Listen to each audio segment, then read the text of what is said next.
News লাইভৰ কাৰ্যবাহী সম্পাদক নন্দন প্ৰতিম শৰ্মা বৰদলৈক নাট্যকৰ্মী জগত চন্দ্ৰ গগৈ সোঁৱৰণী বঁটা প্ৰদান। নৰ্থ গুৱাহাটী জাৰ্নেলিষ্ট ফৰামৰ উদ্যোগ আৰু নাৰায়ণা ছুপাৰ স্পেচিয়েলিটি হস্পিটেলৰ সহযোগত এই অনুষ্ঠান। একে অনুষ্ঠানতে জ্যেষ্ঠ সাংবাদিক জিতেন্দ্ৰ কুমাৰ চৌধুৰীক ৰমেশ চন্দ্ৰ নাথ সোঁৱৰণী বঁটা আৰু নলবাৰীৰ জ্যেষ্ঠ সাংবাদিক মজিবুৰ ৰহমানক সমাজকৰ্মী ভুৱন চন্দ্ৰ দত্ত বঁটা প্ৰদান।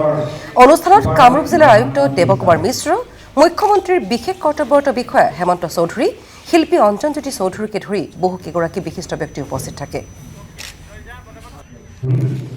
তেওঁলোকে প্ৰত্যেক বছৰে কৰি অহাৰ নিচিনাকৈ এইবাৰো বিভিন্ন ক্ষেত্ৰত বিভিন্ন ঠাইৰ পৰা তেওঁলোকে যিসকল সাংবাদিককে খুব ভাল বা সাংবাদিকতা কৰি আছে তেওঁলোকক এই এটা স্বীকৃতি প্ৰদান কৰিছে আৰু ইয়ে এই সাংবাদিকসকলক আৰু অধিক ভালদৰে কাম কৰিবৰ কাৰণে মানে তেওঁলোকক অনুপ্ৰাণিত কৰিব, উৎসাহিত কৰিব।